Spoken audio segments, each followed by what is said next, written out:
दादा, ही व्हिडिओ मी आताच अपलोड केली आहे आणि याची रेकॉर्डिंग चालू केली आहे. मी सर्वांना एकच गोष्टी सांगतो की बघा, इथे आपण काम करायला आलोत. मुंबईमध्ये, महाराष्ट्रामध्ये आपण काम करायला आलो, तर हा चुकीचा नाही आहे. काम करा, आम्ही पण काम करतोय. पण जर इकडच्या माणसांना असं वाटत असेल की आपल्याला मराठी शिकायला पाहिजे, तर मराठी शिका ना. त्यामध्ये काय प्रॉब्लेम आहे? मराठी शिकलं तर काय तुमचं काही नुकसान होणार आहे का? तुम्हाला उलटं एक भाषा नवीन शिकायला भेटणार. त्याचं काय महत्त्व आहे चांगलं, ते महत्त्वाचं तुम्हाला गोष्टी माहीत पडणार. तर जर तुम्ही मराठी नाही शिकला तर तुमचं नुकसान आहे. फायदा तर काहीच नाही आहे, पण तुम्ही जर शिकलं तर तुमचा फायदा आहे. समोरचा माणूस तुम्हाला काय बोलते ते तुम्हाला एकदम पटकन समजेल.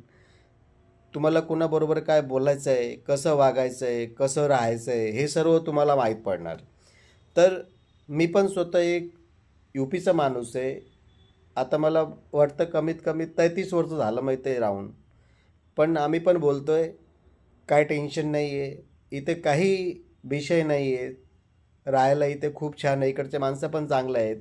त्यांचा फक्त एकच मुद्दा आहे की इकडे राहिला तर इकडचं काम करा, पण काम करता करता इकडची भाषा तुम्ही शिकून घ्या. तर शिका ना भावा, काय प्रॉब्लेम आहे? शिकून घ्या, काही टेन्शन नाही आहे. तुमच्यासाठी चांगलं आहे, दुसऱ्यांसाठी पण चांगलं आहे. तर शिकून घ्या, काही टेन्शन नाही आहे. व्यवस्थित राहा, कामं करा आणि सर्व भाषेची आदर करा.